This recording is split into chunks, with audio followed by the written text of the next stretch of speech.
Hello everybody, it's me, Mitch, and I'm back in the kitchen. Today we're going to check out a new toy. Tyfer sent me their new, less expensive wireless Bluetooth thermometer. Not one, but two. These are marketed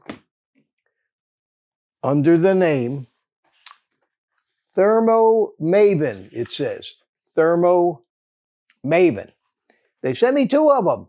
One of them is a dual thermometer setup, and one of them is a single thermometer setup. And we're going to unbox them, and we're going to cook with them and see how they compare to the more expensive Tyfer branded ones.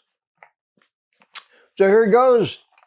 I haven't seen them yet, so let's open them up and see what they look like and how they compare to one of my favorite Bluetooth thermometers, the Tyfer Sync Duo Gold, that has two thermometers in it.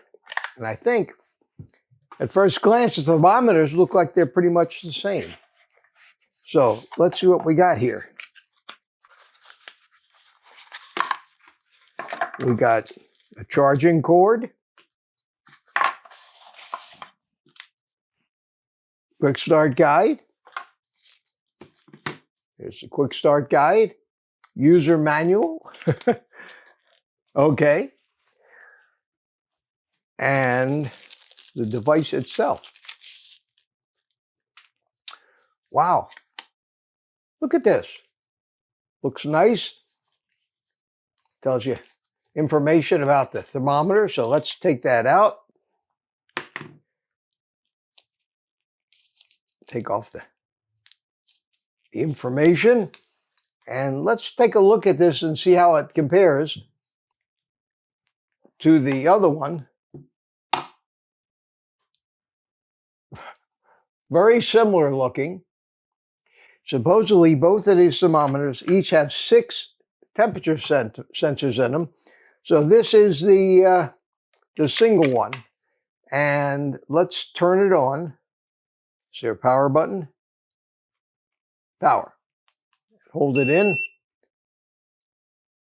And it shows it's charged up. And now it says off.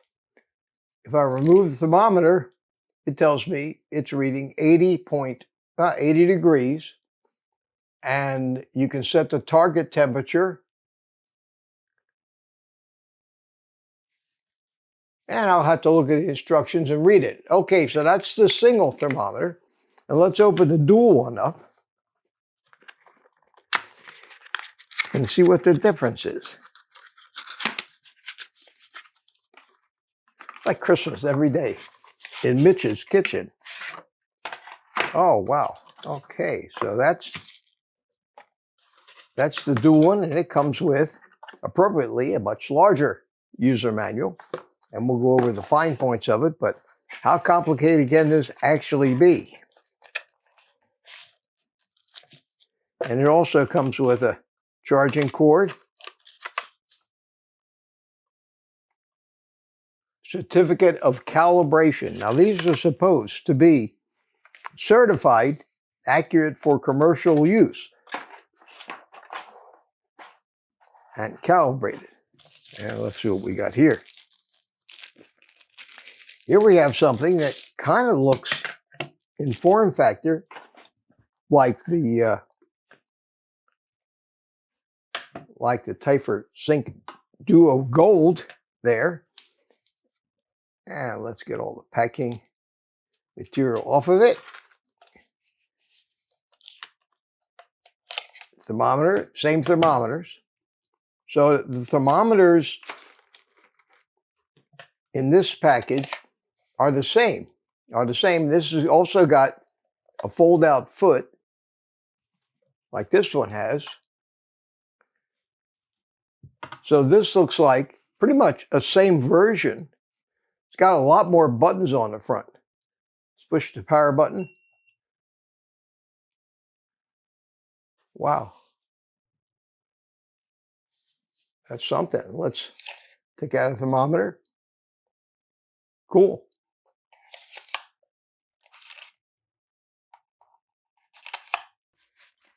Okay, I'm going to go over here to the stove.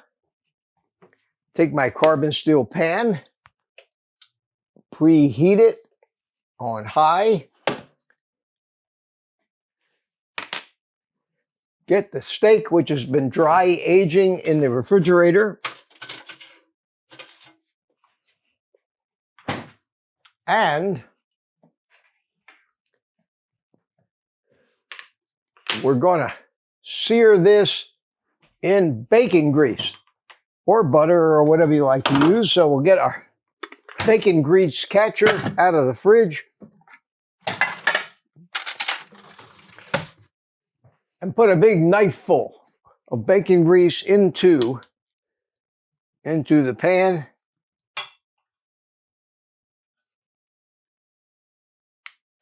There we go. Okay, we're going to insert the probe. Let's put it right in here. Make sure we got it in the center. You want to try to keep it as close to the center as possible. That looks good. Put it into the mark. It is into the meat. And that would be all there is to that while the frying pan heats up. Now that I've got the thermometer in the meat, it's showing me that 40 degrees is the temperature, 40.9 degrees internal, and 81 degrees is the ambient temperature, which will show the temperature around this. If it's in an oven, it'll tell you the temperature of the oven as well as the temperature. It's got 6 different temperature sensors for accuracy. So it's already warmed up half a degree just sitting here. So we want this to be good and hot, and it appears to be. It's smoking now. Very good. So we are ready to sear our steak and put it in this hot pan. There we go. And let's set the temperature sensor right here next to it so we can watch what happens. Now, it's simply a matter of waiting.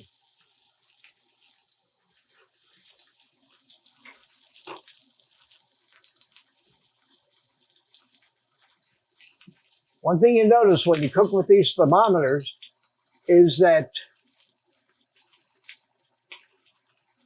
the temperature inside starts to come up very slowly, and the higher it gets, the more it accelerates.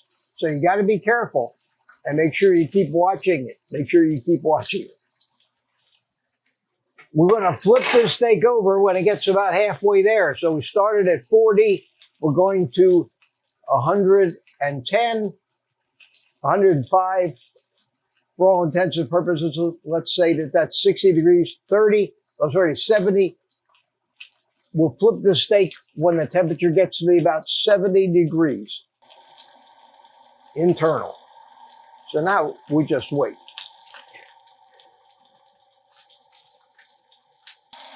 All right. We're almost halfway there. And let's flip it, because it's been searing for quite a while on that side. Holy cow, that is burnt.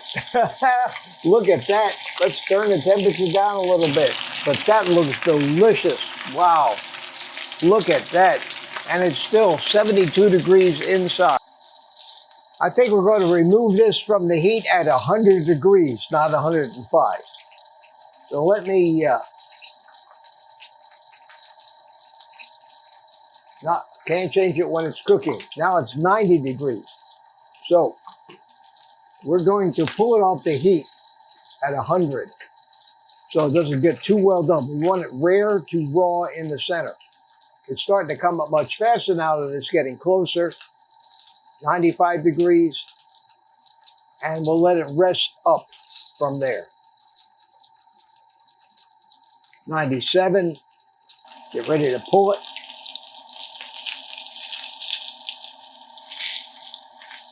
$99, $100.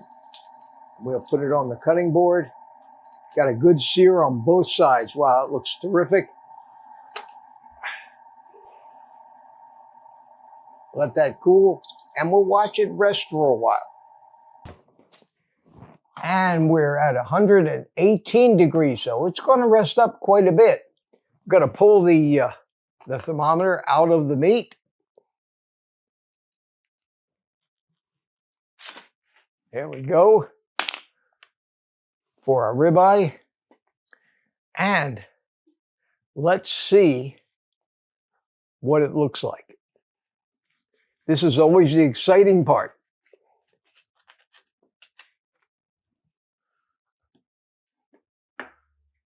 Looks great. It's really, really cooked nicely on the outside, on the inside, almost raw at the center. I love steaks cooked this way, but I took it off the heat at 100 degrees. So I think I had the pan a little hot to start with. But when you sear these steaks, you got to know that they're gonna rise 15 or 20 degrees. After you take them off the heat, they continue to cook. If you want that center to be nice and red like this is,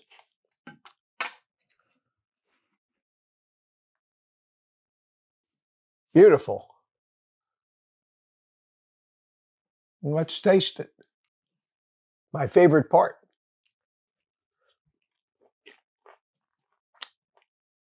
Mmm.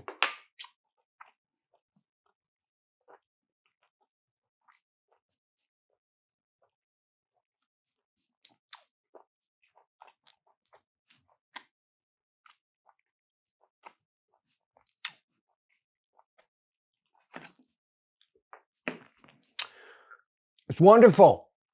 Absolutely wonderful. Very easy and quick. That's very good. I love it when these steaks keep coming out perfectly, and I'm convinced that the way to do that is with a thermometer. No guesswork. No guesswork. These things charge on the side, USB. This one charges on the bottom.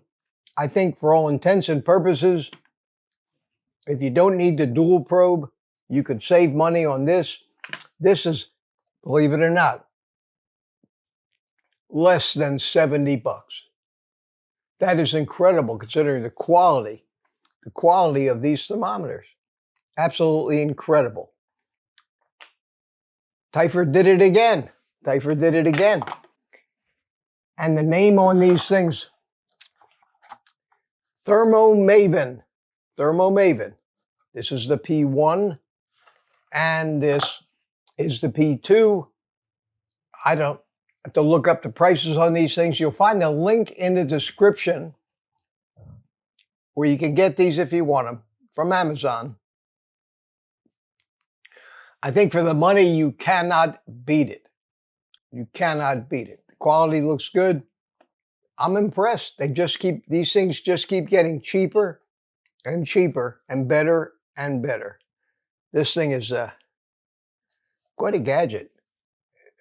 I don't know if I'll use all these other modes on here when I'm done with this video. I'm not going to bore you with all of them. Well, that's going to about wrap it up.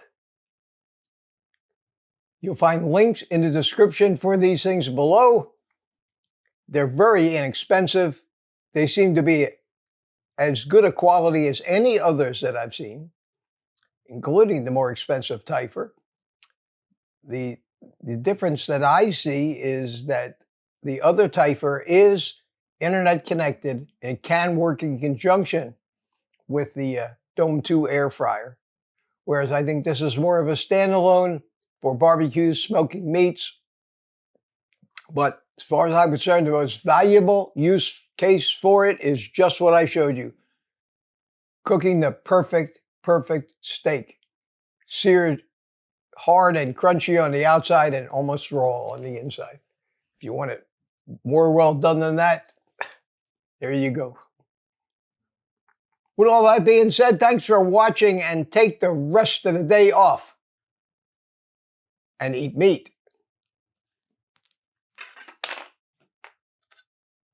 Which I'm going to do right now.